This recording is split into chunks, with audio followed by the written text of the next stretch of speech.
Hello student, स्वागत है आप सभी का इस वीडियो लेक्चर में। और इस वीडियो लेक्चर में आगे बढ़ने से पहले पिछले वीडियो लेक्चर की बात करें तो पिछले वीडियो लेक्चर में सबसे पहले हमने किस पे डिस्कस की थी?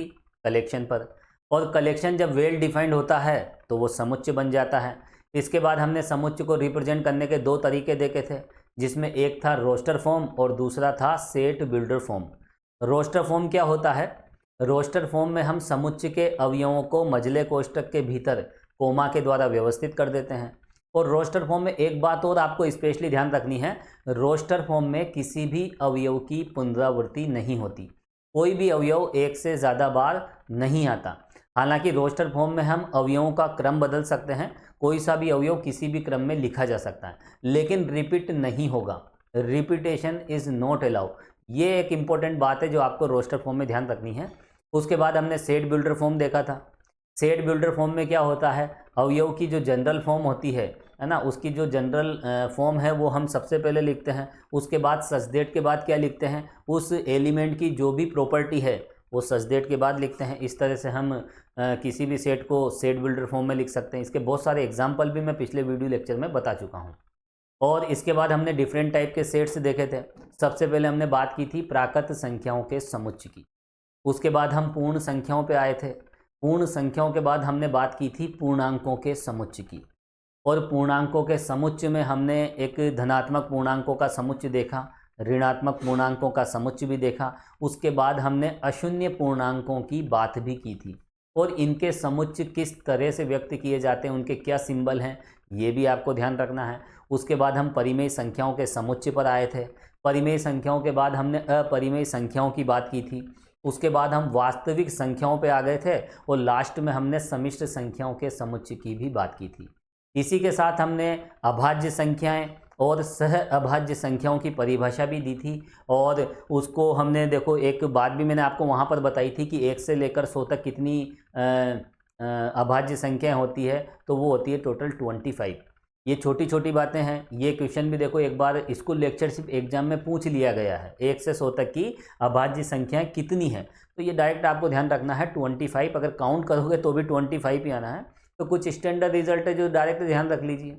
उसके बाद देखो हमने रिक्त समुच्चय एम्प्टी सेट की भी बात की थी।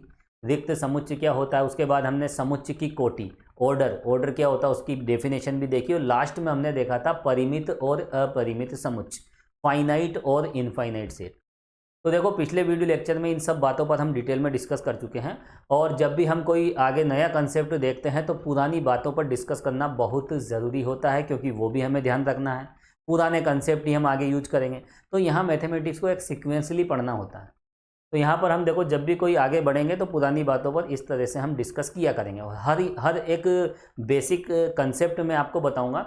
और 11 12 या पुरानी कक्षा में अगर आपका कोई मैथमेटिक्स में कोई कंसेप्ट अगर वीक है तो ये वीडियोस देखने के बाद आपको किसी प्रकार का कोई डाउट नहीं रहेगा, है ना।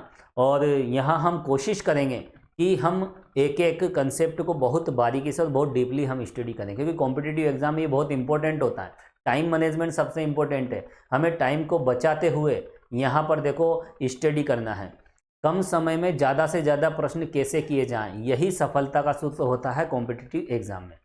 तो देखो पिछले वीडियो लेक्चर में जो भी पढ़ा है उसके बाद अगर हम आगे बढ़ें तो अब हम बात करेंगे देखो यहाँ पर समुच्चयों में संक्रियाओं की। समुच्चयों में कौन कौन सी संक्रियाएं होती है, उन्हें हम किस तरह से डिफाइन करते हैं, किस तरह से अप्लाई करते हैं, इन तमाम बातों पर हम डिस्कस करेंगे। देखो यहाँ पर संक्रियाओं के लिए सबसे पहले हम बात करेंगे समुच्चय की, क्योंकि हम जो भी संक्रियाएं देख रहे हैं वो किन में देख रहे हैं, समुच्चय में देख रहे हैं। और समुच्चय वास्तव में होता क्या है? समुच्चय वास्तव में एक वेल डिफाइंड कलेक्शन होता है। क्या होता है? Well defined collection. यहां पर देखो हम दो वेल डिफाइंड कलेक्शन ले लेते हैं। वेल डिफाइंड कलेक्शन यानी हम दो समुच्चय ले लेते हैं। एक समुच्चय ए है और दूसरा समुच्चय बी है।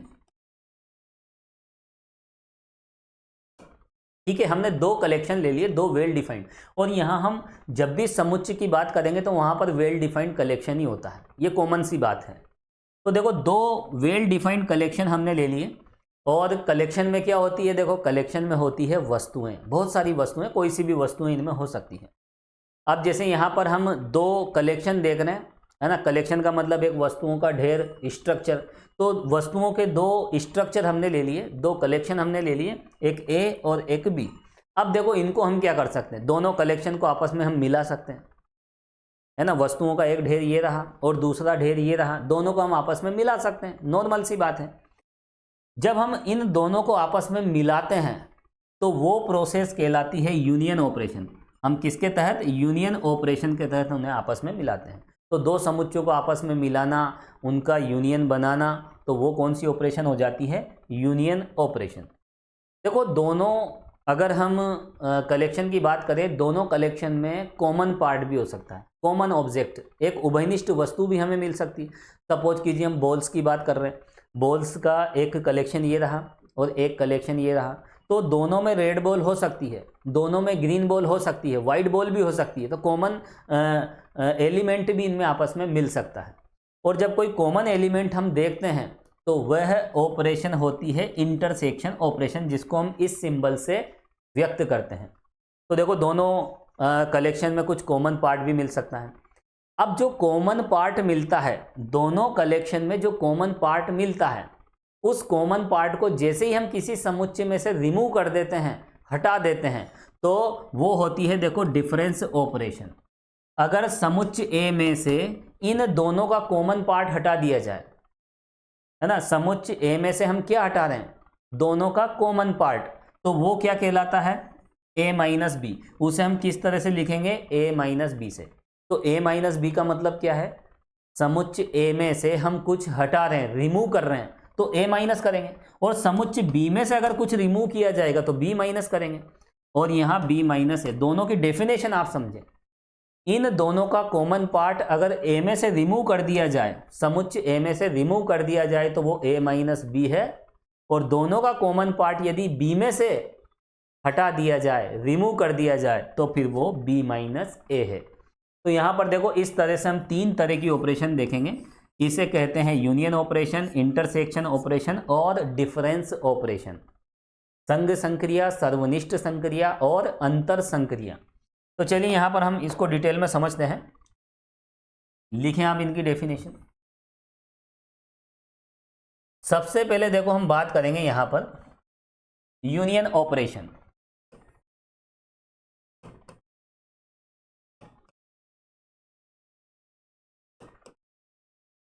और उसके बाद देखो यहां पर हम बात करेंगे इंटरसेक्शन ऑपरेशन।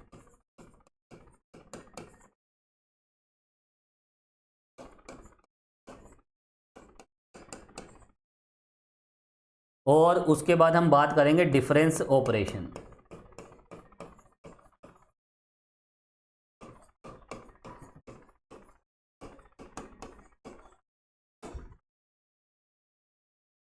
इसको कहते हैं हम हिंदी में संघ संक्रिया।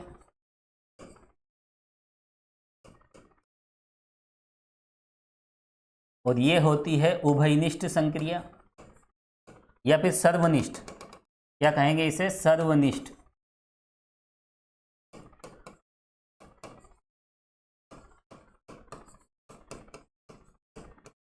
और ये होती है अंतर संक्रिया।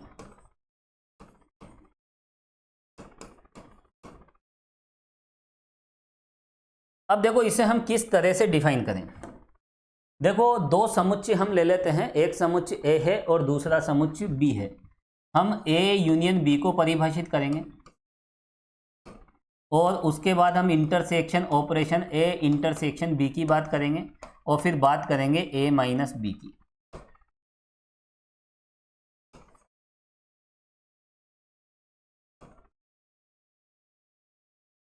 देखो यूनियन ऑपरेशन को हम यहाँ पर सेट बिल्डर फॉर्म में देखेंगे, बीज गणितीय रूप में हम इन तीनों को परिभाषित करेंगे।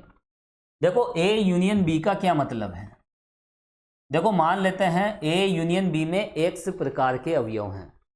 अब यूनियन का मतलब क्या होता है, मैंने आपको बताया था, ए के एलिमेंट भी ले लेंगे, बी के भी ले लेंगे, दोनों स्ट्रक्चर को हम आपस में मिला देंगे। ये समुच्चय क्या है, देखा जाए तो एक स्ट्रक्चर है, एक संरचना है ना। जो एक कलेक्शन होता है, कलेक्शन में क्या करते हैं हम, एक वस्तुओं का हम एक स्ट्रक्चर बनाते हैं।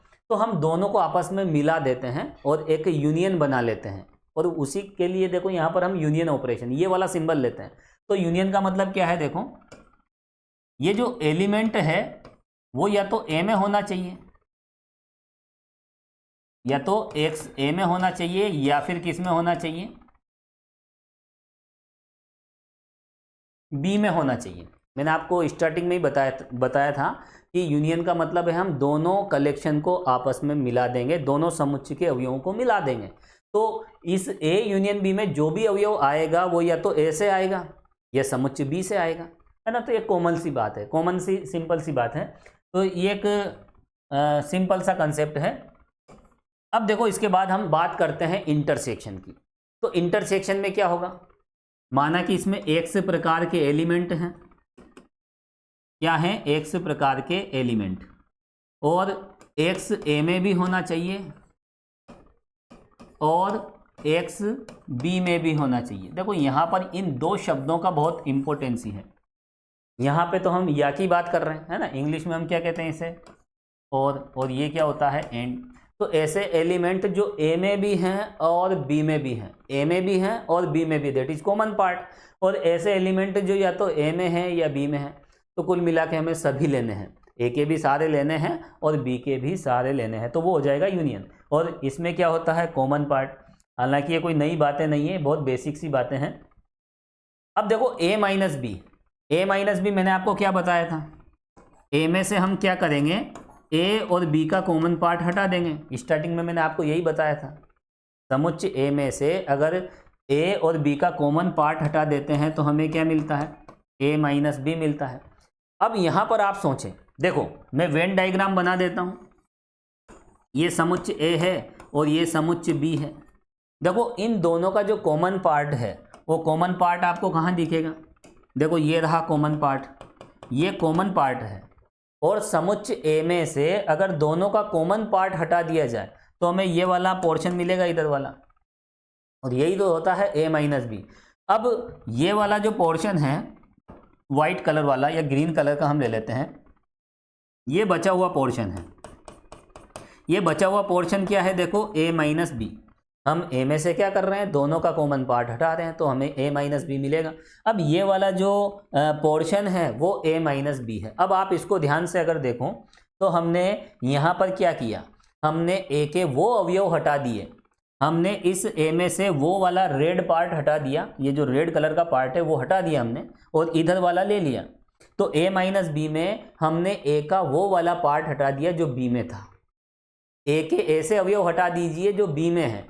तो देखो इसका मतलब क्या हुआ, इसका मतलब यह है, देखो एक्स प्रकार के अवयव हैं और एक्स ए में तो है परंतु एक्स बी में नहीं है।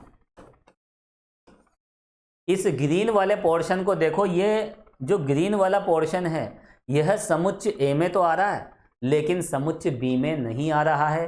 क्यों नहीं आ रहा है, क्योंकि हमने ए में से बी के एलिमेंट हटा दिए हैं। और कौन से एलिमेंट, कॉमन एलिमेंट। तो समुच्चय ए में से समुच्चय बी के अवयवों को हटा दीजिए, रिमूव कर दीजिए। तो ए में से बी के एलिमेंट रिमूव करेंगे तो वो ए माइनस बी होगा। और जस्ट इसका अपोजिट, अगर बी में से ए के एलिमेंट रिमूव कर दिए जाएं तो वो है बी माइनस ए होगा। तो वेन डायग्राम से भी आप समझ सकते हैं, ये जो ग्रीन कलर का पोर्शन है यह ए माइनस बी को व्यक्त करता है। और इस पोर्शन में समुच्चय ए के अवयव तो हैं परंतु बी के अवयव नहीं हैं। तो ए के तो अवयव आ जाएंगे लेकिन बी के नहीं आएंगे। तो इसमें एक्स प्रकार के ऐसे अवयव हैं जो समुच्चय ए में तो है परंतु बी में नहीं है। अब देखो यहाँ पर इन सभी ऑपरेशन को हम वेन डायग्राम से भी समझेंगे। थोड़ा सा देखो मैं स्पेस मैनेज कर लेता हूं।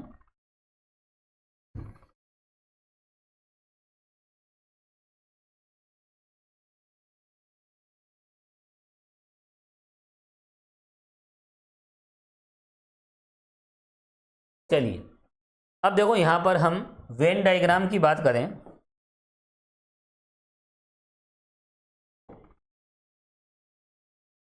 देखो इस तरह से यहाँ पर हम वेन डायग्राम बना रहे हैं। जब भी हम कोई दो समुच्चय बनाते हैं तो ये बात ध्यान रखना है, दो समुच्चय जब भी बनाते हैं तो देखो उनमें जब हम रिलेशन देखते हैं तो एक तो इस तरह से लेंगे। चलो पहले ये बना लेते हैं हम, एक समुच्चय ये रहा और एक समुच्चय ये रहा। और दोनों को इस तरह से हम इंटरसेक्ट कर देंगे, इस तरह से। तो दो समुच्चों के बीच में जब हम कोई रिलेशन देखते हैं तो हम इस तरह का डायग्राम बनाते हैं। ठीक है, एक छोटा और एक बड़ा हो गया, हालांकि कोई बात नहीं, समझ जाएं आप तो बस। और ये जो रेक्टेंगल होता है ये होता है यूनिवर्सल सेट। अभी इसकी परिभाषा भी हम आगे देखेंगे। अब यहां पर मान लीजिए ये समुच्च कौन सा है, देखो ये समुच्च ए है और ये समुच्च बी है। तो यहां अगर हम यूनियन की बात करें तो यूनियन में ये तीनों पोर्शन आ जाते हैं। अभी मैं इसका वेन डायग्राम भी बताऊंगा। अब यहां पर देखो ये वाला जो पोर्शन है ये होता है ए माइनस बी। लिखें आप, ये वाला जो पोर्शन है ये है ए माइनस बी, और ये इधर वाला जो पोर्शन है ये है बी माइनस ए, और ये वाला जो पोर्शन है वो होता है ए इंटरसेक्शन बी। और ये तीनों मिलकर क्या बनाते हैं, ये तीनों पोर्शन मिलके ए यूनियन बी बनाते हैं। तो यहां पर देखो ये बात आप लिखें, मैं यही लिख देता हूं साइड में। देखो ए यूनियन बी किसके बराबर होता है, एक तो हम ए माइनस बी ले लेते हैं, और ए माइनस बी के बाद हम ले लेते हैं ए इंटरसेक्शन बी, और ए इंटरसेक्शन बी के बाद हम ले लेते हैं बी माइनस ए। ये वाला, ये वाला, ये वाला, ये तीनों पोर्शन मिलके क्या बनाते हैं, ए यूनियन बी बनाते हैं। अब देखो इनका हम वेन डायग्राम भी साथ के साथ बनाते चलेंगे, फिर कुछ एग्जाम्पल्स भी हमें देखने हैं। ये बात तो मैं लिखवा दूंगा, और हालांकि वेन डायग्राम जब हम बनाएंगे तो आप इस बात को और अच्छे तरीके से समझ जाओगे। देखो ए में से बी वाला पोर्शन हटा दिया तो ए माइनस बी, और बी में से ए वाला हटा देंगे तो बी माइनस ए बचेगा, और ये बीच वाला पोर्शन दोनों का कॉमन है, इसलिए ये ए इंटरसेक्शन बी है। ये वेन डायग्राम कहलाता है। अब देखो यहां पर हम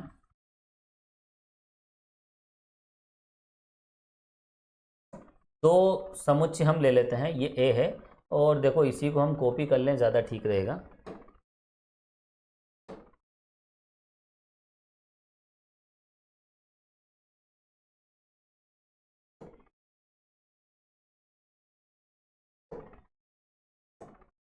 चलिए कोई बात नहीं, वापस मैं बना देता हूँ यहीं पे।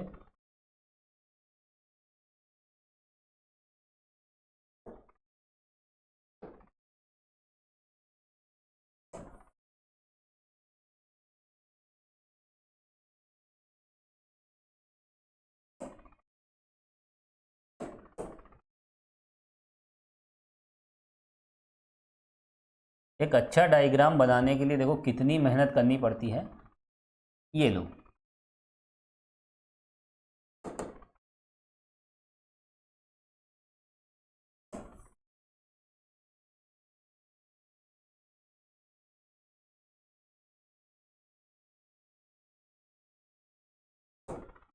देखो इस तरह के हमें और भी डायग्राम यहाँ पर बनाने हैं। सबसे पहले एक ए यूनियन बी का बनाएंगे। अब देखो इसी की मुझे कॉपी करना पड़ेगा, देखो बार बार हम इतना डायग्राम बनाएं तो देखो काफ़ी टाइम लग जाएगा।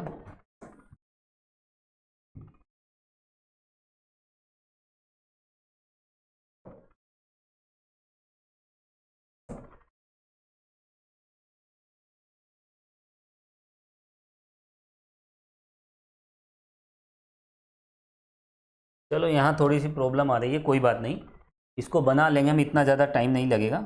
ये लीजिए,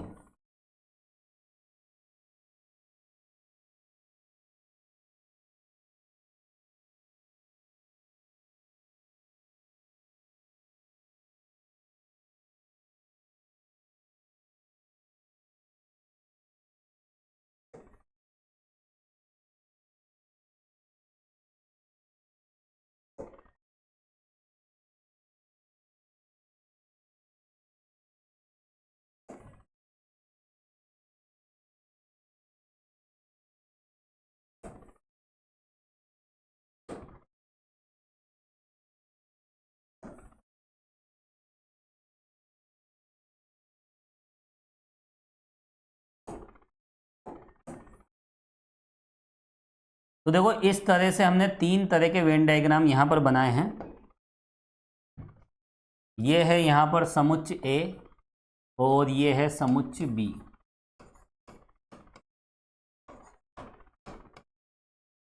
और ये जो रेक्टेंगल होता है ये होता है यूनिवर्सल सेट, सार्वत्रिक समुच्चय, क्योंकि जो सबसे बड़ा सेट है वो यहाँ सार्वत्रिक समुच्चय होता है। उसकी डेफिनेशन भी हम देखेंगे। तो फिलहाल आप यहाँ लिख लीजिए, ये जो सेट है देखो ये है U, ठीक है। और ये कॉमन सी बात है इसलिए मैं लिखूंगा नहीं। अब देखो यहाँ पर हम सबसे पहले बात करेंगे, देखो A यूनियन B के वेन डायग्राम की। किसकी बात करेंगे? A यूनियन B के वेन डायग्राम की। तो देखो A यूनियन B क्या होता है?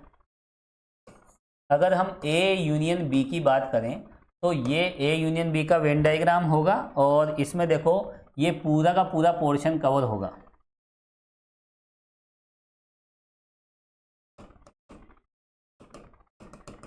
ये सब कुछ इसमें आ जाएगा। देखो A यूनियन B में ये तीनों पोर्शन आ जाते हैं A यूनियन B में।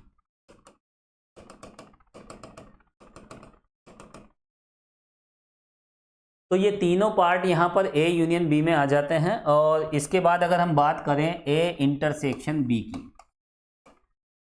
और लास्ट में हम यहाँ पर बनाएंगे, देखो A माइनस B का डायग्राम हम बनाएंगे। देखो A यूनियन B, ये तो हो गया। A इंटरसेक्शन B में कौन सा पोर्शन आएगा? ये वाला।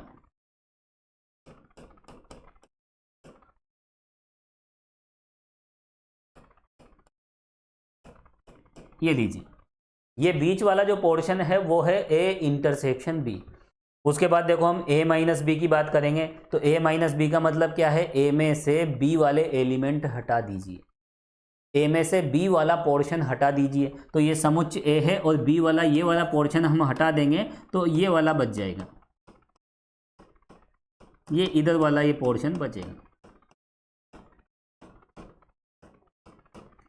और देखो अगर हम B माइनस A की बात करें तो इसी रूल के अकॉर्डिंग देखो ये वाला पोर्शन आ जाएगा।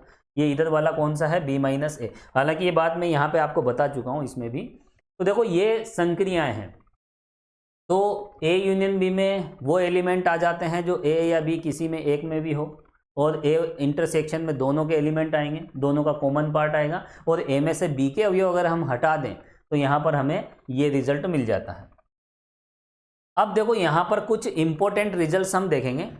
देखो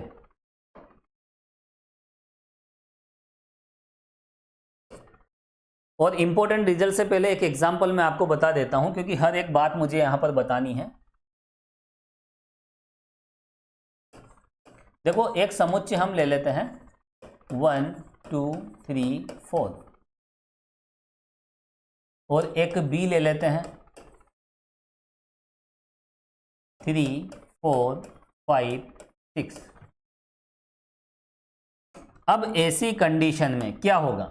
देखो सबसे पहले हम बात करेंगे A यूनियन B की। तो डेफिनेशन क्या कहती है? A से अवयव जो A में है या B में है। डेफिनेशन पे भी आपको फोकस करना है, इस बात को समझते हुए हमें आगे बढ़ना है। ये एल्जेब्रिक डेफिनेशन है, A से अवयव जो A में है या B में है। तो फिर यहाँ आ जाएंगे, देखो A के अवयव ले लीजिए, ठीक है। यहाँ 3 4 आ चुका है। 3 4 को वापस हम नहीं लिखेंगे, मैंने आपको बताया था रोस्टर फॉर्म में रिपीटेशन नहीं होती। तो 3 4 आ चुका है, कौन बच गया? 5 और 6।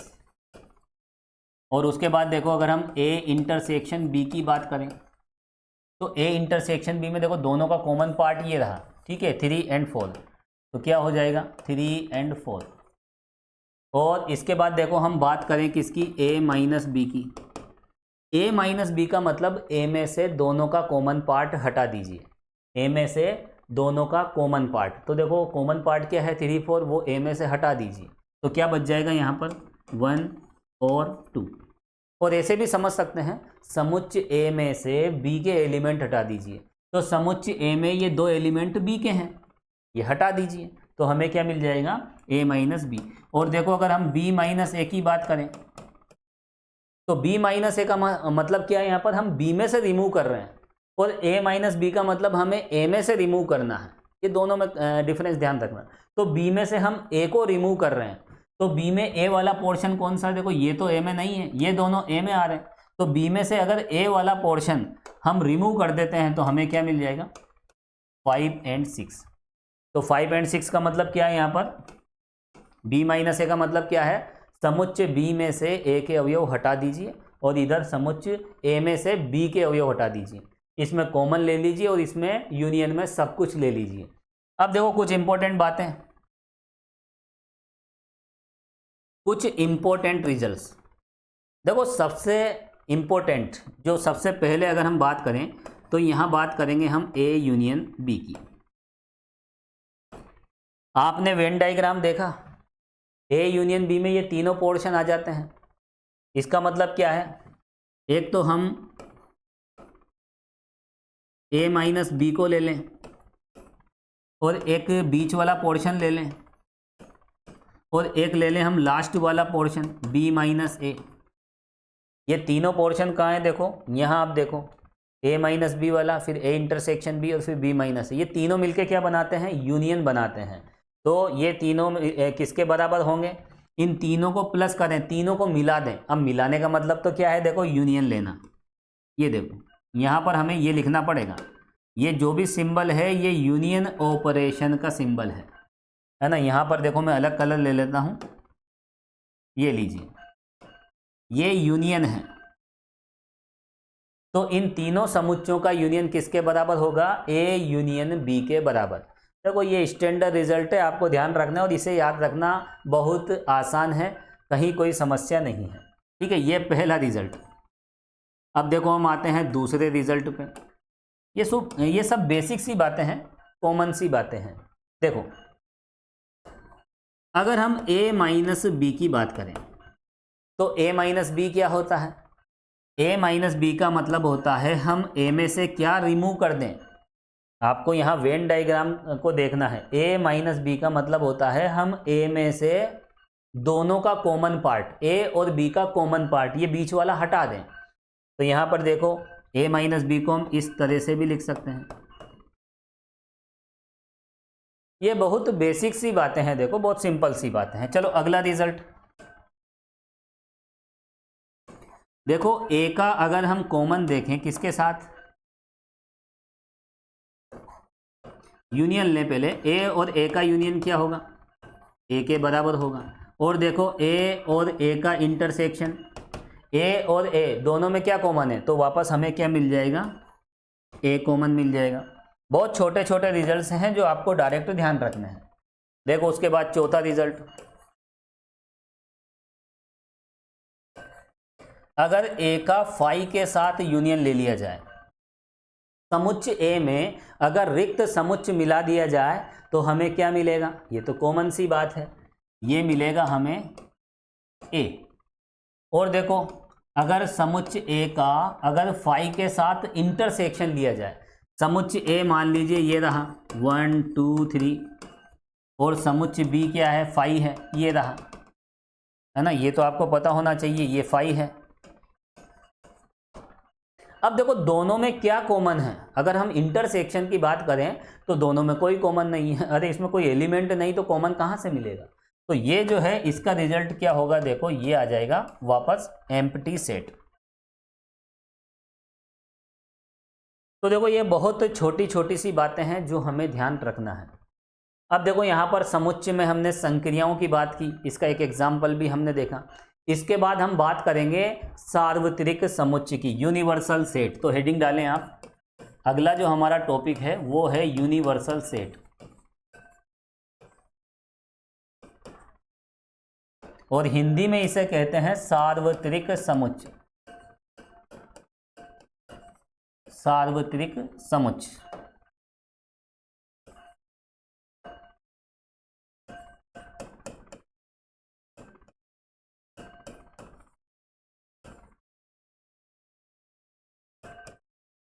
ये लीजिए, देखो यूनिवर्सल सेट की क्या परिभाषा है।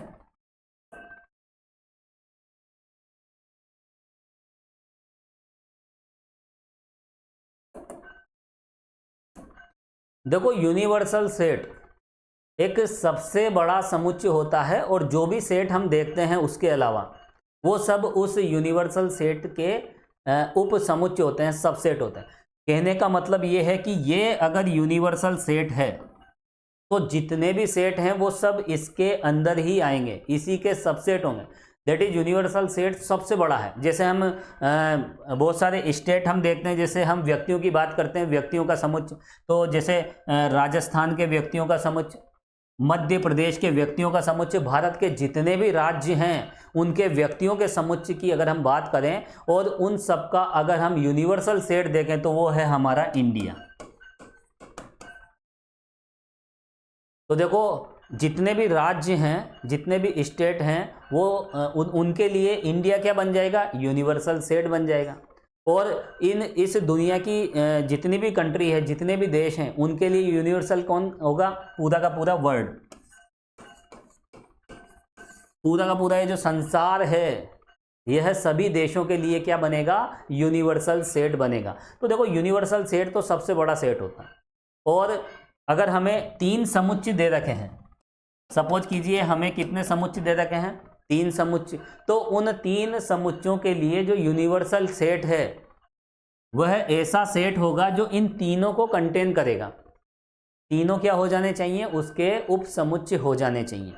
तो यहाँ पर सेट के आधार पर हम यूनिवर्सल सेट को डिसाइड कर सकते हैं। जैसा अभी मैंने आपको बताया, राजस्थान, मध्य प्रदेश, उत्तर प्रदेश, ये भारत के जितने भी राज्य हैं उनके लिए यूनिवर्सल सेट कौन होगा, हमारा भारत। और अगर हम एशिया महाद्वीप को अगर यूनिवर्सल सेट ले लेते हैं तो वो भी गलत नहीं, पूरे संसार को अगर हम यूनिवर्सल सेट ले लेते हैं तो वो भी गलत नहीं है। तो यूनिवर्सल सेट एक से ज़्यादा हो सकते हैं। तो बस इतना सा आपको ध्यान रखना है, जैसे ये समुच्चय ए है और ये समुच्चय बी है और ये समुच्चय सी है। पहले हमें कुछ समुच्चय दिए जाते हैं और उन समुच्चयों के लिए हम यूनिवर्सल सेट की कल्पना कर सकते हैं, इमेजिन कर सकते हैं। तो यहाँ पर देखो ये 3 सेट है। अगर हम यूनिवर्सल सेट की बात करें तो इन तीनों का यूनिवर्सल सेट ये रहा। अब ये रेक्टेंगल, ये जो आयत है, ये यहाँ पर यूनिवर्सल सेट का काम कर रहा है। और यूनिवर्सल सेट से भी बड़ा सेट अगर ले लें तो देखो ये वाला जो आयत है ये भी यूनिवर्सल सेट है। तो ये जितने भी, जैसा भी एक एग्जांपल दिया था, ये राजस्थान, मध्य प्रदेश, उत्तर प्रदेश, उन सब के लिए ये जो भारत है, इंडिया, ये एक यूनिवर्सल सेट का काम कर रहा है। और इंडिया से बड़ा कौन है, हमारा एशिया महाद्वीप, या पूरा वर्ल्ड ले लीजिए आप।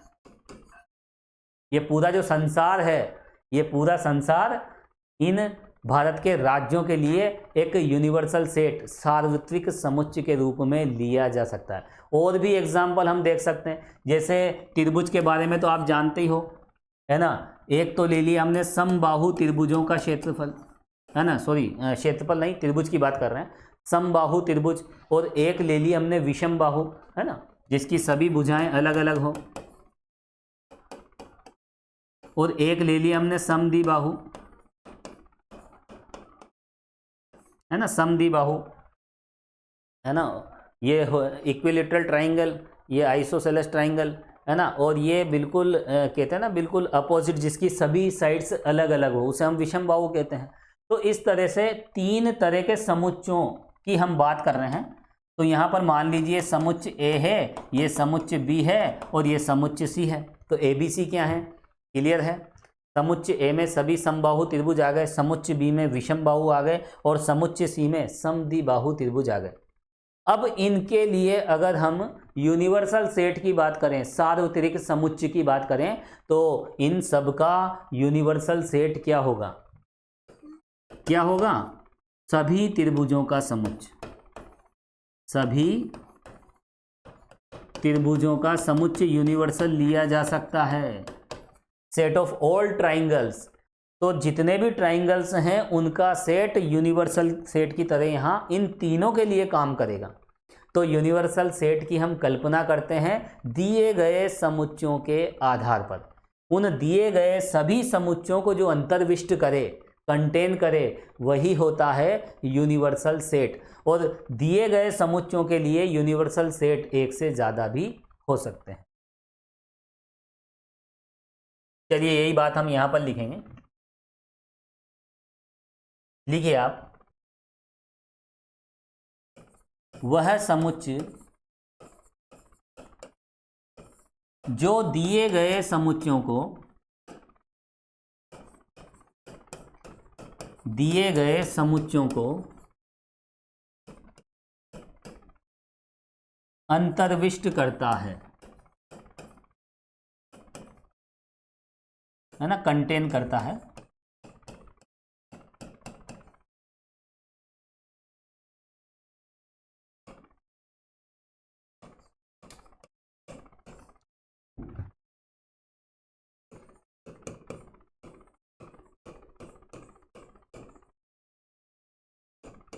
उन समुच्चयों का यूनिवर्सल सेट हिंदी में कहते हैं सार्वत्रिक समुच्चय कहलाता है।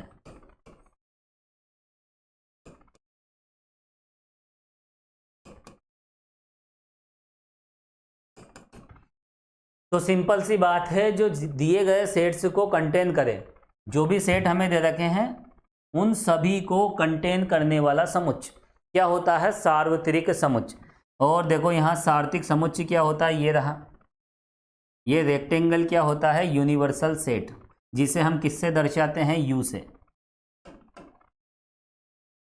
देखो यहाँ पर ये जो रेक्टेंगल है वो होता है यू, और जो भी समुच्चय हम देखते हैं इस यू के अंदर ही देखते हैं, क्योंकि यू तो बहुत बड़ा है, यूनिवर्सल है, और जो भी समुच्चय हमें दे रखे हैं वो सब यूनिवर्सल सेट के सबसेट हैं, उप समुच्चय हैं। अब देखो यहाँ पर जो भी सेट हम लेंगे, जैसे एक ये ले लिया, ठीक है, एक ये ले लिया और एक ये ले लिया, ये सब क्या है? यहाँ पर यूनिवर्सल सेट के सबसेट है। देखो ये समुच्चय ए, ये समुच्चय बी, ये सी और ये डी, और भी हो सकते हैं। इन ए बी सी डी का जो यूनिवर्सल सेट है वो ये रहा, पूरा का पूरा आयत। तो देखो यहाँ पर ये बात आपको ध्यान रखनी है, कॉमन सी बात है। अब यूनिवर्सल सेट के बाद हम बात करते हैं, देखो पूरक समुच्चय की। पूरक समुच्चय क्या होते हैं? तो अगली डेफिनेशन आप लिखें, पूरक समुच्चय, कॉम्प्लीमेंट्री सेट।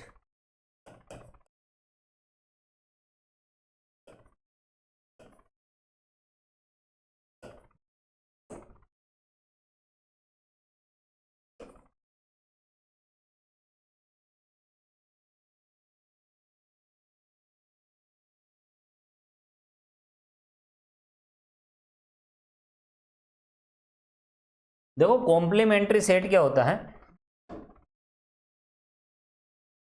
पहले हम इसे वेन डायग्राम के आधार पर समझेंगे।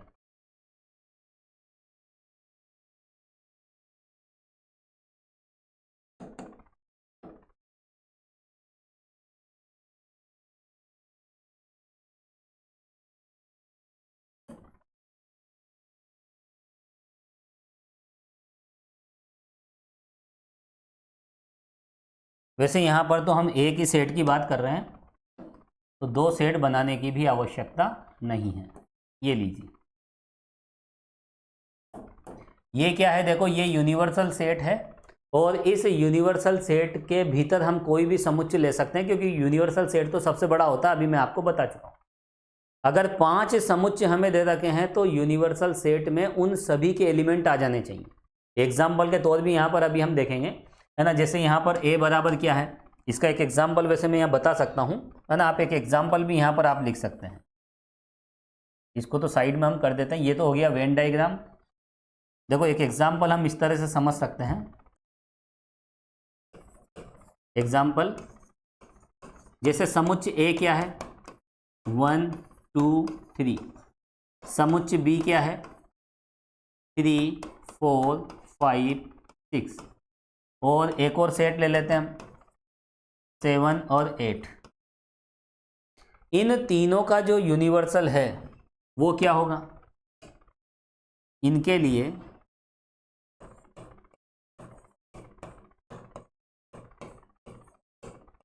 यूनिवर्सल सेट क्या होगा?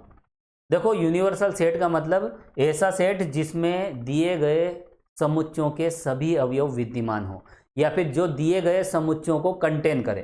तो देखो U इन तीनों को कंटेन करना चाहिए, तो देखो 1 भी लेना पड़ेगा। 1 2 3 4 5 6 7 और 8।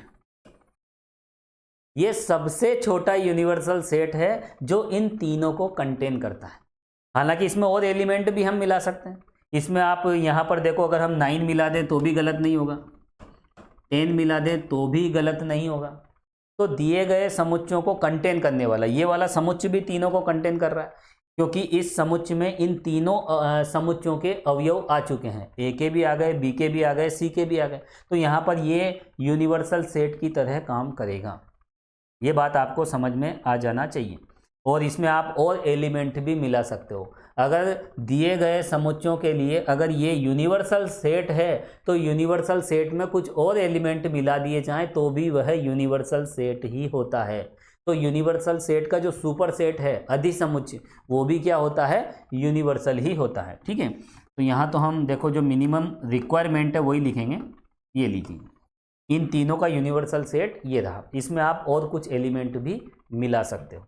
ठीक है, क्योंकि यहाँ पर देखो जैसे 3 समुच्चय हैं और यहाँ पर एक समुच्चय और ले लेते हैं। जैसे इससे अगर आपको कंपैरिजन करना हो, है ना, ये मान लीजिए ये समुच्चय सी है। समुच्चय सी में क्या है देखो, 3, 4, 5, और ये ले लीजिए समुच्चय डी ले लीजिए, इसको बोल दीजिए डी। ठीक है, यहाँ आप कंपैरिजन कर सकते हो। ए बी सी डी इस प्रकार हैं। अब यहाँ पर देखो ए के एलिमेंट इसमें 1 2 3 है। अब देखो यहाँ कॉमन पार्ट अगर है तो फिर ये आपस में ज्वाइंट हो जाएंगे। इसमें देखो 3 कॉमन है तो ये सब अलग अलग है। ठीक है, तो अलग अलग है तो हम इसमें कॉमन पार्ट नहीं ले रहे हैं, है ना। आप थोड़ा सा इस तरह से कंपेरिजन मत करना। और वैसे भी देखा जाए तो यहाँ 3 दोनों में कॉमन है तो ये ज्वाइंट हो जाएंगे इस तरह से, जैसे कि पहले मैंने आपको बताया था। फिर हमें तो यहाँ पर कंसेप्ट देखना, इसलिए आप ज़्यादा परेशान ना हो। ये 4 सेट अगर इस तरह से दे रखे हैं तो इसका यूनिवर्सल ये रहा। अब देखो कुछ पोर्शन ये यहाँ भी कुछ एलिमेंट हो सकते हैं, यहाँ ऐसे एलिमेंट हो सकते हैं जो इन चारों में नहीं है, न तो ए में है, न बी में है, न सी में है, न डी में है। चलो ठीक है, अगर आप कंपेरिजन करना चाहो तो मैं हटा देता हूँ बिल्कुल 1 2 3, और यहाँ पर देखो 4 5 ले लेते हैं इसमें, और 4 5 के बाद देखो इसमें हम ले लेते हैं 5 और 6। क्या ले लेते हैं, 5 और 6, और ये हो गया। देखो अब आप कंपैरिजन भी कर सकते हो। इन 4 समुच्चयों के आधार पे इस तरह का ही वेन डायग्राम बनेगा, है ना। 1 2 3 4 5, अच्छा 5 इसमें भी आ गया क्या, चलो इसमें से हटा दो। अभी तो हमारे यहाँ, है ना, सब घर की बातें हैं। 1 2 3 4 5 6 7 8, तो इस तरह से हमने 4 समुच्चय लिए, वो ये रहे, और इन सब का सेट कौन है, यूनिवर्सल। तो यूनिवर्सल में इन चारों के एलिमेंट तो आ ही जाते हैं। अब इसमें देखो यहाँ पर जैसे 9 और 10 भी हो सकता है ना। 9 और 10 इन चारों में नहीं है, लेकिन अलग से यहाँ पर इस बचे हुए पोर्शन में हो सकता है। और हो सकता है कि यहाँ पर 11 भी हो और 12 भी हो, बहुत सारे, क्योंकि इसमें तो इनफाइनाइट पॉइंट्स है, कितने ही एलिमेंट हो सकते हैं। तो इन चारों को तो हमें लेना ही पड़ेगा, तब जाकर यूनिवर्सल बनेगा। और इसके अलावा भी हम और भी एलिमेंट ले सकते हैं। तो चलिए, मैंने आपको दोनों तरह से बता दिया, ये वेन डायग्राम और उसका एक एग्जाम्पल भी हमने देख लिया। चलिए आगे हम बढ़ते हैं। अब आते हैं हम यहाँ पर इस पर पूरक समुच्चय पर, कॉम्प्लीमेंट्री सेट की हम बात कर रहे हैं। और मान लीजिए ये है आपका समुच्चय ए। क्या है, समुच्चय ए। देखो कॉम्प्लीमेंट्री का मतलब होता है जस्ट उसका अपोजिट, है ना, उसको उसका विरोध करने वाला। अगर कोई एलिमेंट ए में है तो वह ए में नहीं होना चाहिए, यही होता है उसका पूरक। तो देखो ये वाला पोर्शन क्या हो गया, ए, तो ये बचा हुआ जो पोर्शन है वो होगा ए डैश। तो जो एलिमेंट ए में है वह ए डैश में नहीं होगा, और जो एलिमेंट ए डैश में है वह ए में नहीं होगा। यहाँ पर ए डैश का मतलब क्या है, इस समुच्चय ए का पूरक समुच्चय। तो देखो पूरक समुच्चय की परिभाषा क्या है, पहले परिभाषा आप लिखें, लिखो आप, समुच्चय ए के पूरक समुच्चय को किससे दर्शाते हैं, ए डैश या ए कॉम्प्लीमेंट्री, है ना, दोनों से हम दर्शा सकते हैं। व्यक्त करने का तरीका है, से व्यक्त किया जाता है,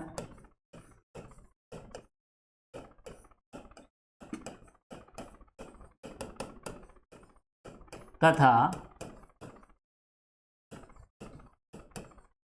निम्न प्रकार परिभाषित किया जाता है।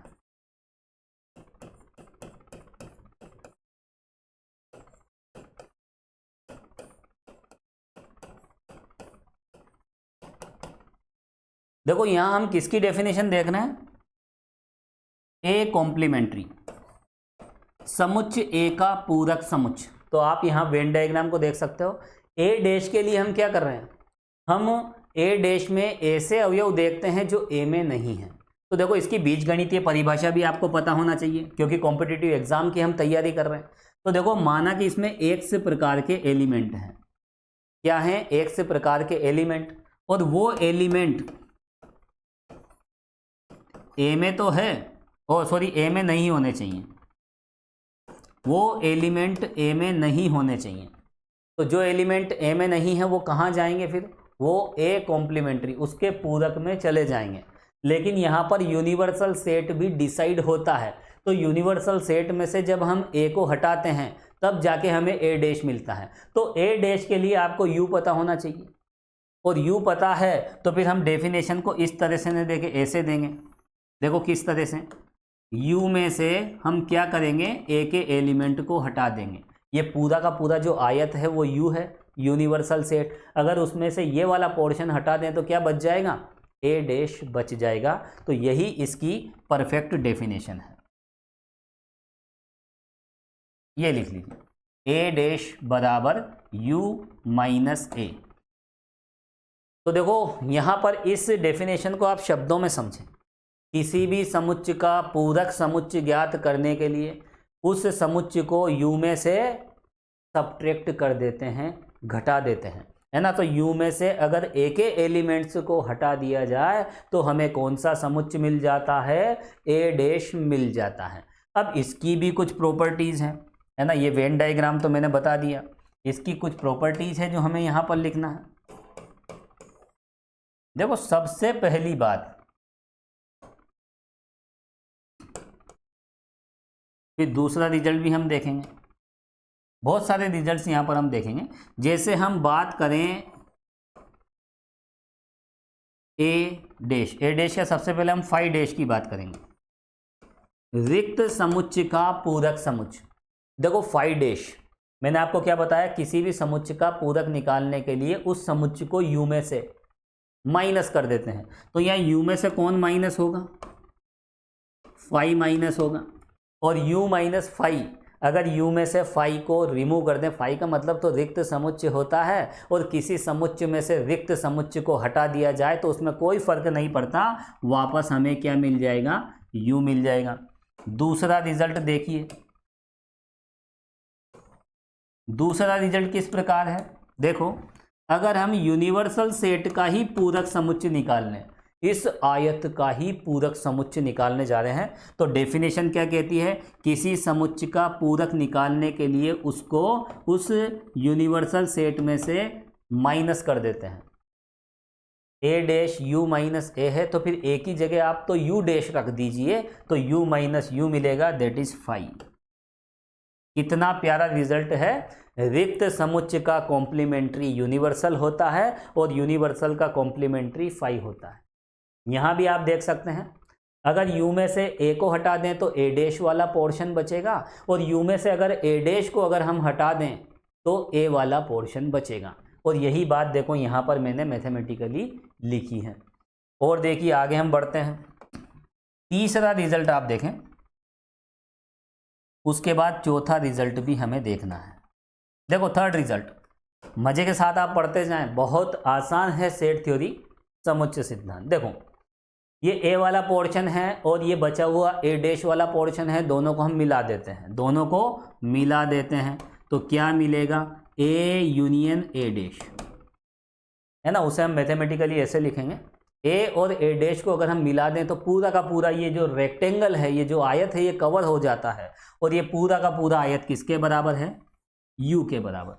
तो ए और ए डैश का यूनियन किसके बराबर होता है, यू के बराबर। तो ये बहुत बेसिक सी बातें हैं, देखो कॉम्पिटिटिव एग्जाम में डायरेक्ट पूछ ली जाती है, वहाँ बड़ा कन्फ्यूजन हो जाता है। हर एक छोटी से छोटी बात को ध्यान रखने के लिए वेन डायग्राम बहुत ज़्यादा हेल्पफुल है, इसको आपको ध्यान रखना है। अब देखो अगर मैं दोनों का कॉमन ले लूँ, ए और ए डैश, तो देखो ए तो ये रहा और ए डैश तो इसके अलावा। ए डैश का मतलब होता है ए के अलावा जो भी एलिमेंट है, समुच्च ए के अलावा जो भी एलिमेंट है वो ए डैश है। तो इन दोनों में तो कोई कॉमन नहीं है, ये तो बीच वाला पोर्शन है और ये ए डैश बाहर वाला पोर्शन है, दोनों में कोई भी कॉमन नहीं होता है, दैट इज 5। तो देखिए स्टूडेंट्स, यहाँ पर इस तरह के रिजल्ट्स आपको ध्यान रखने हैं। और देखो एक रिजल्ट और मैं यहाँ पर बताऊंगा, थोड़ा सा हम स्पेस मैनेज कर लेते हैं,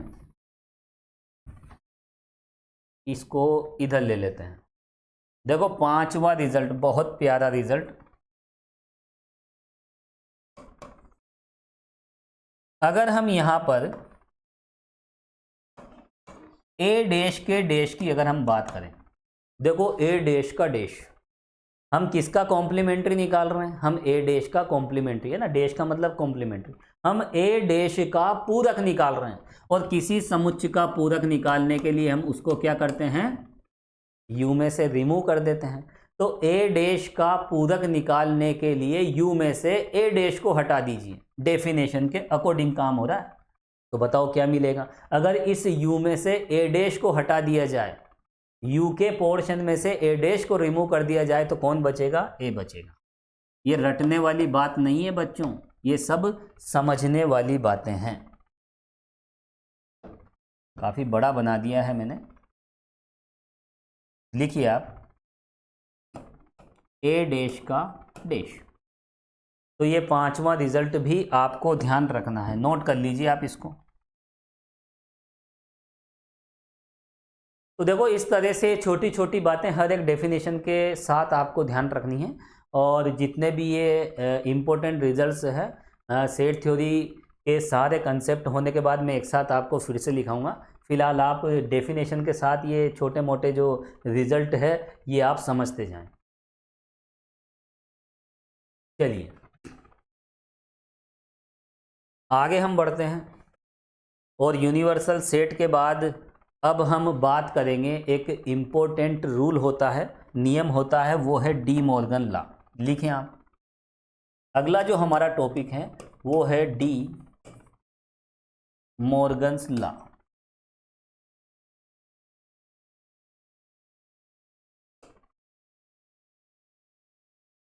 देखो डी मॉर्गन नियम क्या होता है? एक सिंपल सा एक नियम है जो आपको डायरेक्ट ध्यान रखना है, और उसके वेन डायग्राम भी हम ध्यान रखेंगे। देखो इसमें दो प्रकार के स्टेटमेंट दिए डी मॉर्गन ने। दोनों स्टेटमेंट यहां पर हम देखेंगे। सबसे पहला स्टेटमेंट है, देखो ए यूनियन बी का जो पूरक है वो किसके बराबर होगा? ए डैश इंटरसेक्शन बी डैश के बराबर। यह कहलाता है डी मॉर्गन लॉ। और ए इंटरसेक्शन बी का जो पूरक है वो होता है ए डैश यूनियन बी डैश। और यहां पर देखो अगर हम ए यूनियन बी के पूरक की बात करें तो इसका वेन डायग्राम किस तरह से होगा? ये समुच्चय ए है और ये समुच्चय बी है। देखो ए यूनियन बी का पूरक, उसका कॉम्प्लीमेंट्री, कॉम्प्लीमेंट्री का मतलब होता है ए यूनियन बी को छोड़ दीजिए, उसके अलावा जो भी पोर्शन होगा। जैसे यहाँ पर हमने इसकी बात की थी ए डैश की। ए डैश का मतलब क्या है? ए को छोड़ दें और जो बचा हुआ पोर्शन है वो ए डैश में होता है। तो यहाँ ए यूनियन बी के डैश का क्या मतलब है? ए यूनियन बी के पूरक का मतलब ये है कि ये ए यूनियन बी के तीनों पार्ट आप छोड़ दीजिए। तो यहाँ पर देखो क्या मिलेगा, मैं इसका परफेक्ट डायग्राम आपको बता देता हूँ, आप अच्छे से डायग्राम बना लीजिए। देखो एक यहाँ बना देते हैं और एक यहाँ बना देते हैं।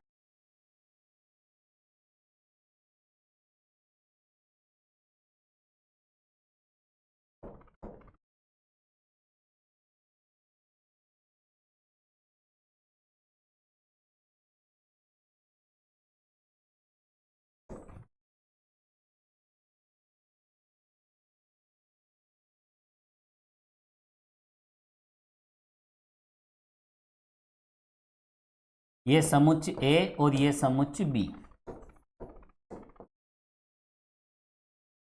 तो देखो ए यूनियन बी का जो पूरक है ये इसके बराबर होता है, और इसका वेन डायग्राम देखो मैं यहां बना रहा हूं।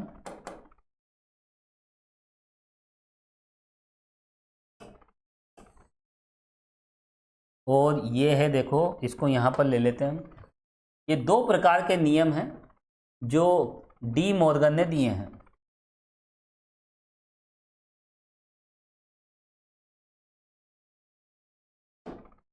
और इसका वेन डायग्राम ये रहा। देखो ए यूनियन बी का जो कॉम्प्लीमेंट्री है, यानी ए यूनियन बी को हम यहाँ पर देखो छोड़ देंगे तो ये जो भी बचा हुआ पोर्शन होगा, देखो ऊपर का ये जो भी पोर्शन है ये सब किस में आ जाता है। अब देखो बहुत बड़ा पोर्शन है तो देखो इसको हमें शेडो बनाने में थोड़ा सा टाइम लग रहा है, बाकी आप समझ जाएं। हमें तो ए यूनियन बी को छोड़ना है। और देखो बहुत सारे क्वेश्चंस जब हम करेंगे तो देखो यहाँ पर ये बहुत इंपॉर्टेंट हो जाते हैं। वेन डायग्राम से बहुत सारे क्वेश्चन बहुत इजी वे में सोल्व हो जाते हैं, इसलिए यहाँ पर देखो हर बात पर हम फोकस करेंगे।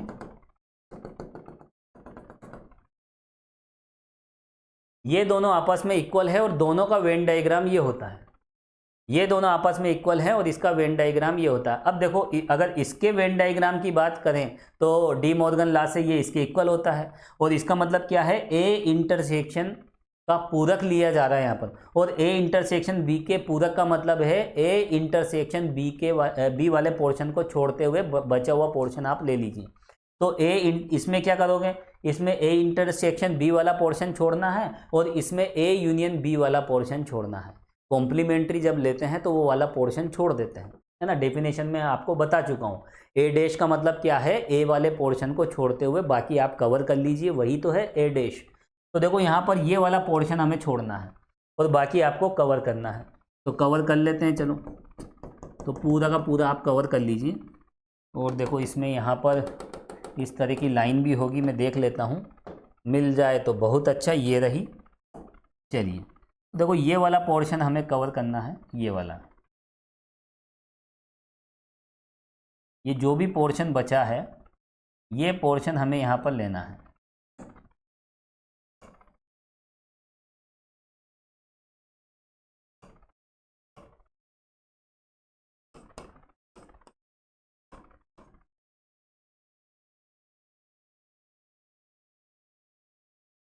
केवल बीच वाले पोर्शन को छोड़ना है, ठीक है। बाकी अच्छा नहीं लग रहा है, देखो ये बड़ा अजीब सा लग रहा है ना। दोनों में सिमिलरिटी होना चाहिए ना। तो दोनों में जब हम शेडो बनाएंगे तो थोड़ा सा उसी तरह से बनाएंगे, उसी अंदाज में हम बनाएंगे। तो आप इसी तरह से बना लीजिए। ये वाला पोर्शन हम ले रहे हैं और ये है देखो डी मॉर्गन लॉ का सेकंड नियम, जिसमें हम यहाँ पर देखो ये बीच वाले पोर्शन को छोड़ देंगे। एग्जाम में ऐसा क्वेश्चन भी आ सकता है, कौन सा Venn diagram De Morgan law को रिप्रेजेंट करता है, या फिर इसका वेन डायग्राम कौन सा है ना। तो इसका वेन डायग्राम तो इसके इक्वल होगा और इससे हम ये बना रहे हैं। चलिए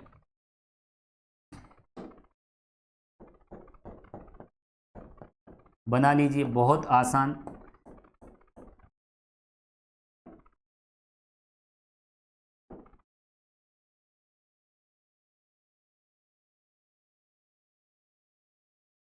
ये बीच वाला पोर्शन आपको छोड़ना पड़ेगा।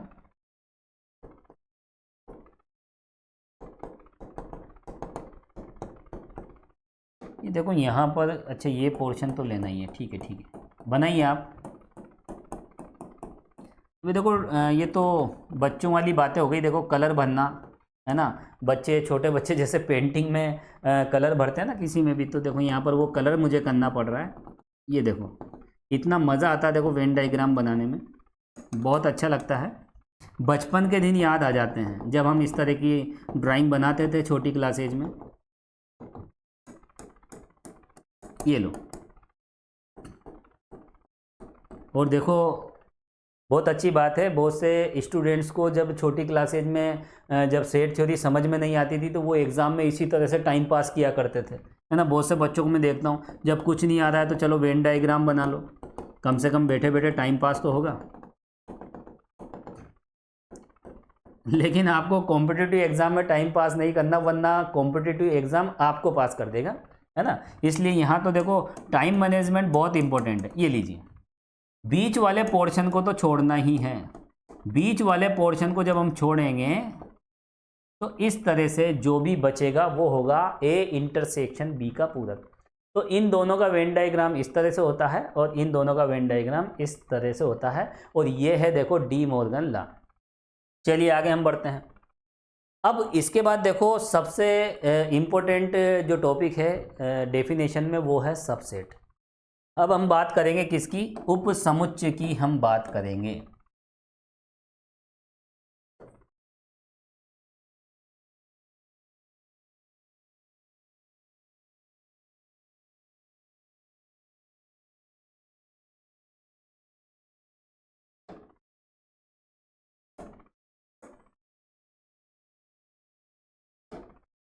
देखो उपसमुच्चय का मतलब क्या होता है, इसकी डेफिनेशन लिखें, और ये बहुत कॉमन सी बात है, लिखें आप। यदि समुच्चय ए के समस्त अवयव, डेफिनेशन किस प्रकार से देंगे, यदि समुच्चय ए के सभी अवयव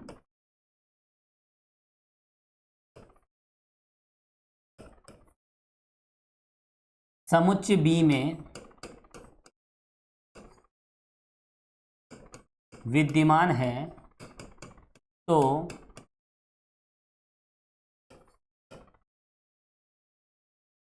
ए को बी का उपसमुच्चय कहते हैं।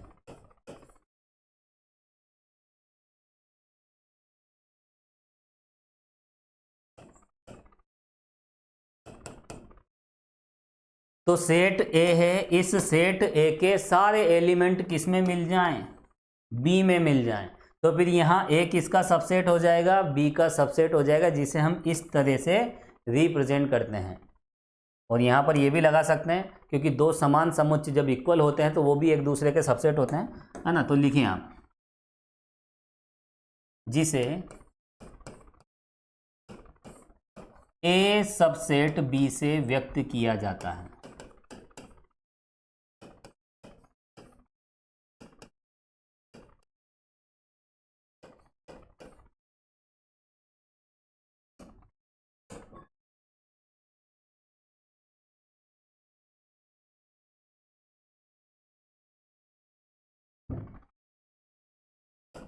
ये लीजिए, तो यहाँ पर ए के सभी अवयव अगर बी में हैं, ए के सभी अवयव समुच्चय बी में विद्यमान हैं, तो फिर ए क्या हो जाएगा, उस बी का सबसेट हो जाएगा, जिसका वेन डायग्राम अगर हम देखें तो देखो यहाँ बहुत आसान सी बात है, ये तो यूनिवर्सल तो हमें लेना ही पड़ेगा,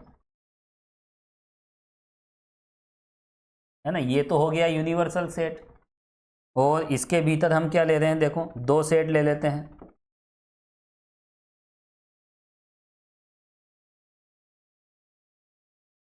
ये हो गया समुच्चय बी, और एक और सेट हम लेंगे, ये लीजिए, ये हो गया इसका subset.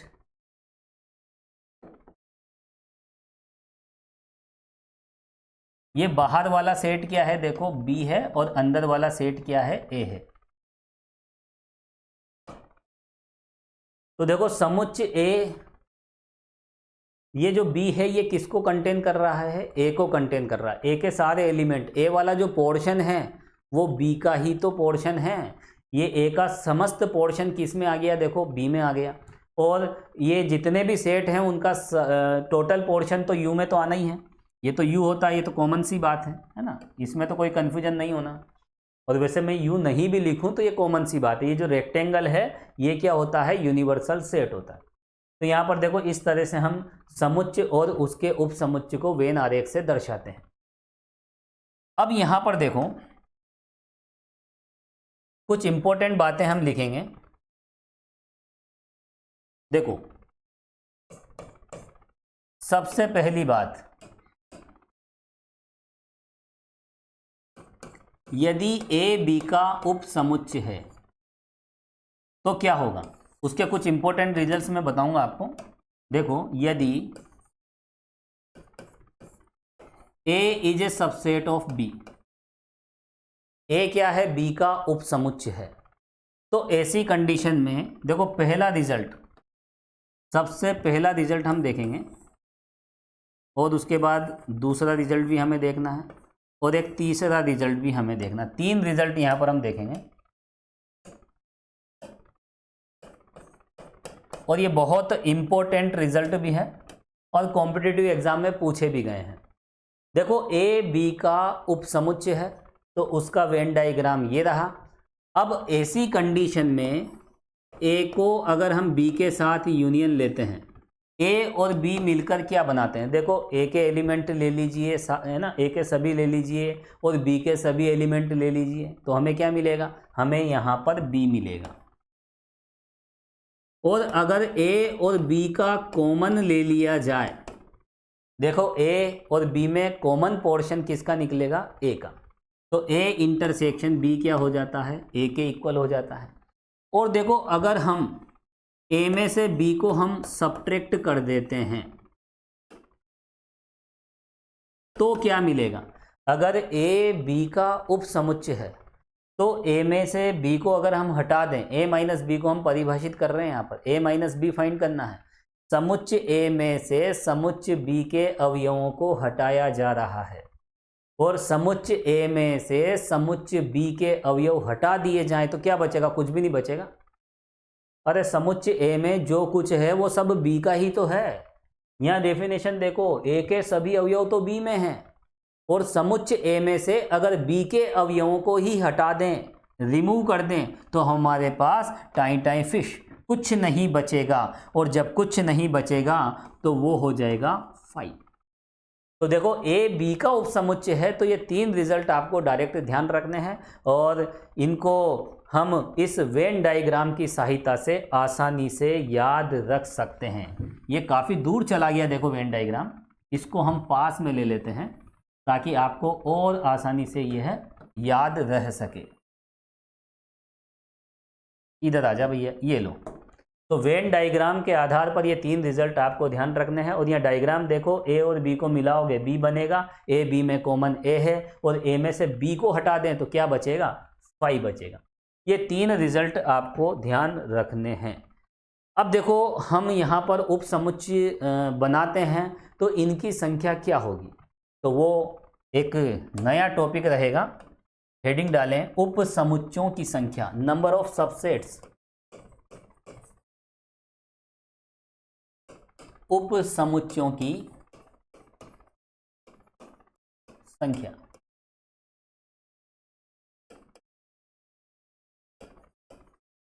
Number of subsets,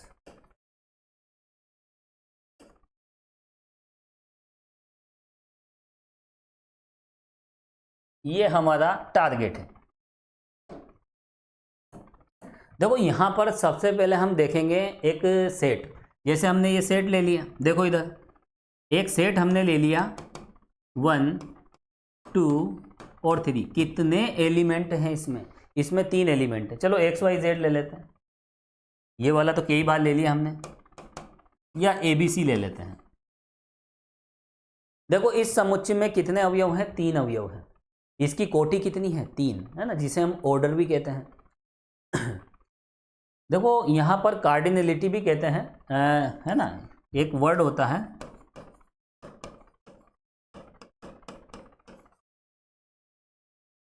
cardinality. तो कार्डिनलिटी का मतलब क्या होता है, नंबर ऑफ एलिमेंट्स, ऑर्डर ही होता है एक तरह का, ऑर्डर है ना, एक ही बात है। तो इस समुच्चय का जो ऑर्डर है, कोटि है, वो कितनी है, ABC है ना। ये एक नया वर्ड है, ये भी ध्यान रखना। कार्डिनलिटी का मतलब भी एक तरह का ऑर्डर ही होता है। तो इसकी कार्डिनलिटी कितनी है, 3, क्योंकि इसमें 3 एलिमेंट है। अब देखो इसके कितने सबसेट्स होंगे, कितने उपसमुच्चय होंगे। अब अगर उपसमुच्चय होंगे तो उपसमुच्चय कैसे बनेंगे, इन्हीं के एलिमेंट्स से। ऐसे समुच्चय जिसके सभी अवयव इसमें मिल जाएं, इस समुच्चय के उपसमुच्चय होते हैं। अब हमें उपसमुच्चय बनाना है तो इन्हीं में से एलिमेंट लेने पड़ेंगे। अगर हम कोई भी एलिमेंट न लें, हमारे पास कितने एलिमेंट है, देखो हमारे पास 3 एलिमेंट है। अगर हम 3 में से कोई भी एलिमेंट न लें तो ऐसी कितनी कंडीशन होगी, 3C0। आपने क्रमचय संचय तो पढ़ा होगा, काउंटिंग सिस्टम। 3 में से अगर कोई भी वस्तु न लें तो कुल तरीके इतने होते हैं। अब देखो एक एक अवयव लेकर भी तो हम उपसमुच्चय बना सकते हैं। जैसे सपोज कीजिए यहाँ पर 3 में से 1 लेना है तो 3 अवयवों में से एक अवयव का चयन हम 3C1 तरीकों से कर सकते हैं। 3 में से 2 भी ले सकते हैं और 3 में से 3 भी ले सकते हैं। हमें तो उपसमुच्चय का निर्माण करना है। और उपसमुच्चय के निर्माण के लिए यहाँ पर तीन में से या तो कुछ भी न लें, और जब कुछ भी नहीं लोगे तो हमें क्या मिलेगा, रिक्त समुच्चय मिलेगा। और ये रिक्त समुच्चय प्रत्येक समुच्चय का उपसमुच्चय होता है।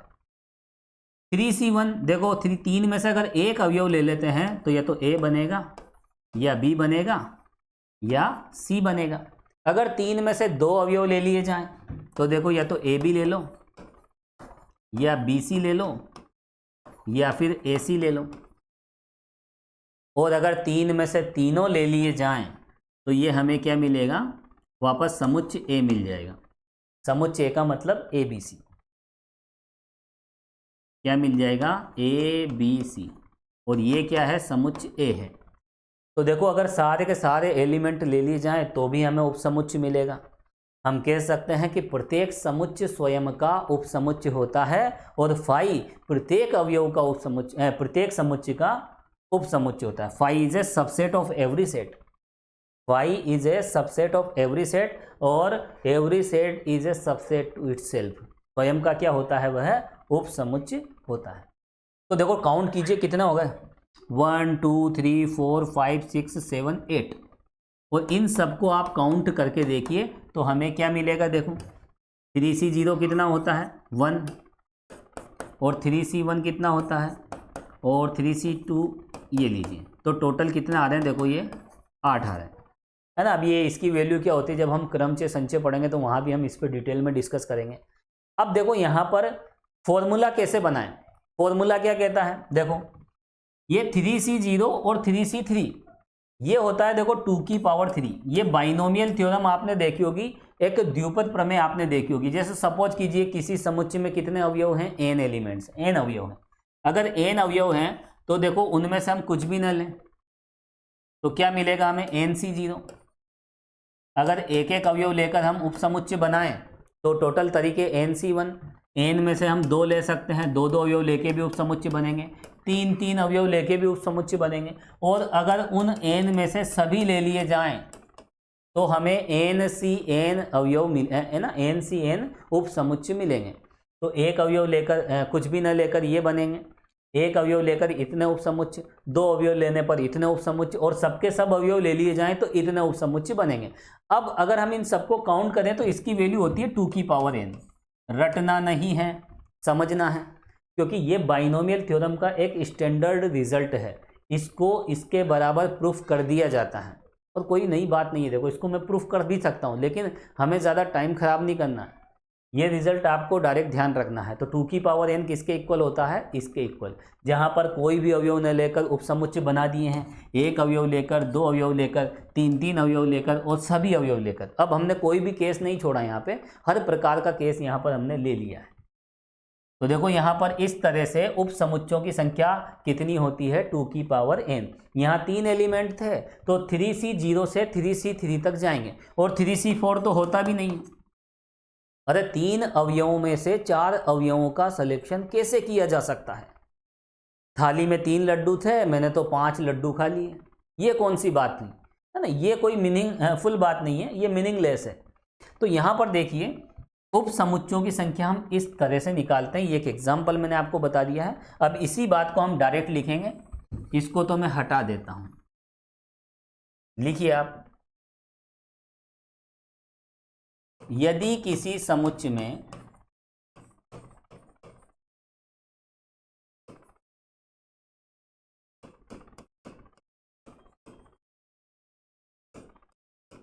अवयवों की संख्या n है तो उसके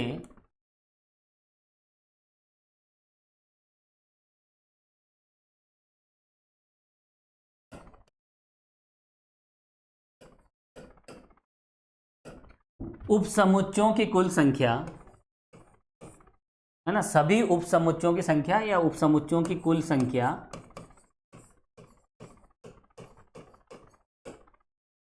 कितनी होती है, 2 की पावर n होती है।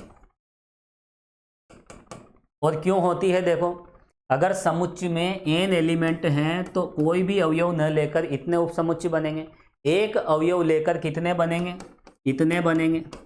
और इस तरह से अगर हम सभी अवयव ले लेते हैं तो इतने बनेंगे। और इन सबको आप प्लस करोगे तो हमें क्या मिलेगा, 2 की पावर n।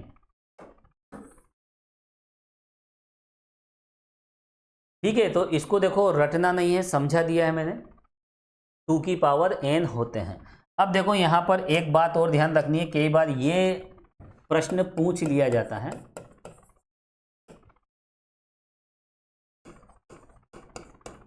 अरिक्त उपसमुच्चयों की कुल संख्या।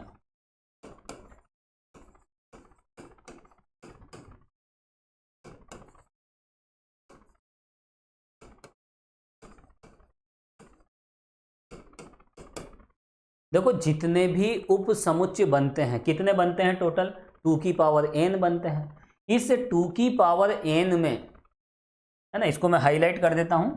ये जो 2 की पावर n है इसको मैं हाईलाइट कर रहा हूं। यहाँ पर इतने उपसमुच्चय होते हैं और संख्या कितनी होना चाहिए, संख्या होनी चाहिए यहाँ पर टोटल n।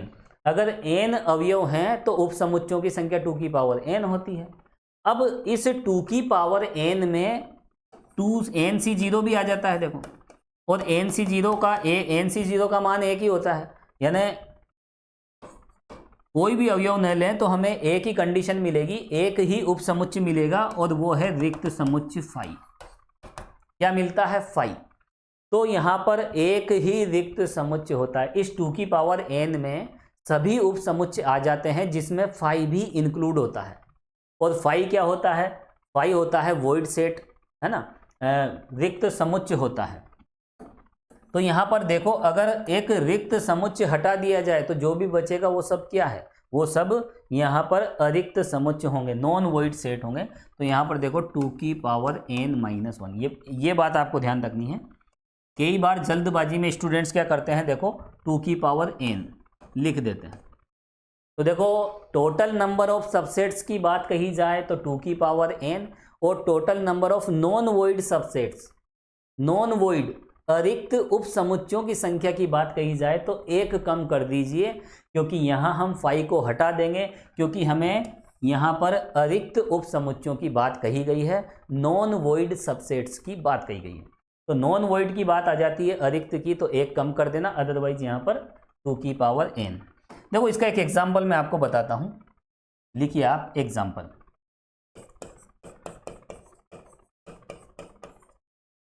एग्जाम्पल क्या है, देखो समुच्चय A के सभी उपसमुच्चय हमें ज्ञात करना है।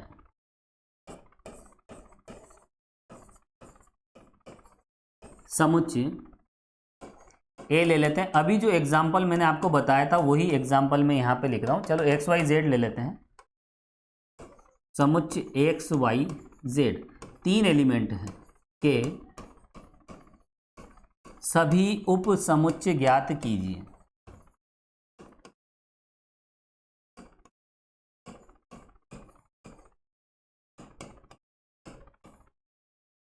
तो देखो 3 एलिमेंट हैं, और यहाँ पर वो बात भी मैं लिखूंगा जिससे यहाँ पर आपको हर तरह की कंडीशन क्लियर हो जाए।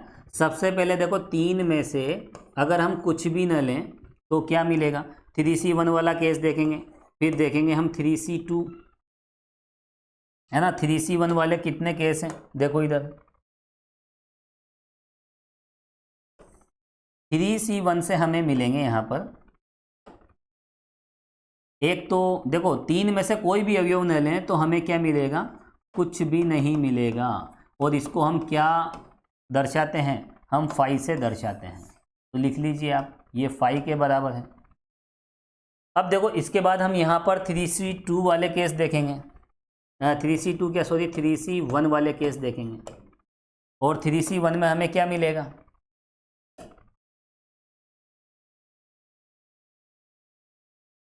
देखो 3C1 में अगर हम एक अवयव लें, 3C1 का मतलब क्या है, वो स्थितियां जब हम 3 वस्तुओं में से एक वस्तु का चयन कर रहे हैं, और 3 वस्तुओं में से एक वस्तु का चयन करके भी यहाँ पर हम उपसमुच्चय बना सकते हैं। तो देखो सबसे पहले हमने X ले लिया, उसके बाद हमने Y ले लिया, और उसके बाद हमने Z ले लिया। तो एक एक वस्तु का चयन करने से यहाँ पर हमें 3 उपसमुच्चय मिलेंगे। चलिए अब हम आगे बढ़ते हैं। अब हम यहाँ पर देखो दो दो वस्तुओं का चयन करके भी क्या करेंगे, हम दो दो वस्तु का चयन करके भी उपसमुच्चयों को बना सकते हैं।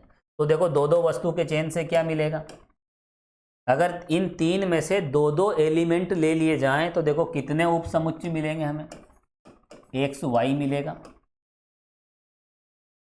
वाई जेड मिलेगा और एक्स जेड भी मिलेगा। और इसके बाद देखिए हम 3C3 की बात करेंगे तो 3C3 इससे कितने एलिमेंट हमें मिलेंगे, अगर तीन में से तीन अवयव ले लिए जाएं तो कितने उपसमुच्चय बनेंगे, केवल एक ही बनेगा, एक्स वाई जेड, जो कि ए के इक्वल है, वापस वो का वही समुच्चय हमें मिल जाएगा। इस प्रकार लिखो यहाँ पर, इस प्रकार यहाँ कुल उपसमुच्चयों की संख्या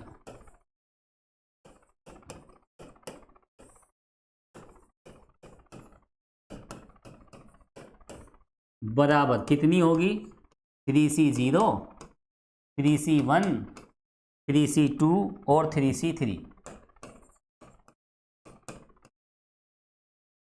और इन सब की वैल्यू किसके बराबर होगी, 2 की पावर 3 दैट इज 8। तो देखो यहाँ पर ये 3 घात के द्विपद गुणांकों का योग 2 की पावर 3 होता है, 4 घात के द्विपद गुणांकों का योग 2 की पावर 4 और n घात के द्विपद गुणांकों का योग 2 की पावर n होता है। ये एक स्पेशल कंसेप्ट है जो आपको ध्यान रखना है, ठीक है, ये कोई नई बात नहीं है। अब देखो कुछ एक इंपॉर्टेंट बात और मैं आपको बताऊंगा यहाँ पर, ये लीजिए कितनी वैल्यू आएगी इसकी, 2 की पावर 3 दैट इज 8। और देखो फॉर्मूले के अकॉर्डिंग तो डायरेक्ट आपको 8 मिल ही रहा है। और यहाँ पर अतिरिक्त उपसमुच्चयों की बात करें तो ये वाला पोर्शन हटा दीजिए आप, ये वाला हट जाएगा, ये वाला सेट, तो टोटल कितने अतिरिक्त उपसमुच्चय आ जाएंगे, 8 - 1 7। अब देखो यहाँ पर कुछ इंपॉर्टेंट बात मैं लिखा देता हूँ, नोट डाल के लिखें आप। पहली बात और दूसरी बात, पहली बात क्या है,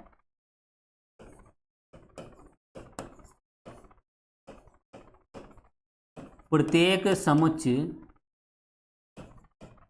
देखो फाई की बात कर लेते हैं। सबसे पहले यहाँ पर 3C0 से क्या मिला था, 5 मिला था, और ये 3C0 यहाँ अगर 4 अवयव भी होते तो वहाँ से 4C0 लेते, 5 होते तो 5C0, यानी अगर कोई भी अवयव न लें तो हमें रिक्त समुच्चय जरूर मिलेगा। तो क्या कहेंगे, रिक्त समुच्चय फाई, रिक्त समुच्चय फाई प्रत्येक समुच्चय का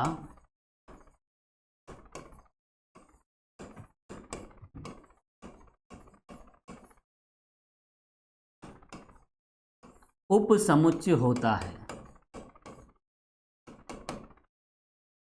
empty set phi is a subset of every set, phi सभी का क्या होता है, सबसेट होता है।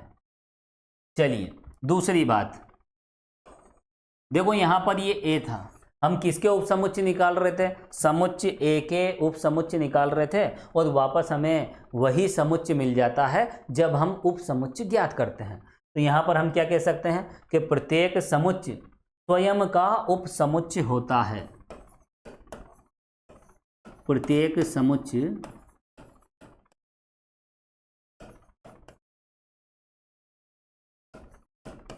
स्वयं का उपसमुच्चय होता है।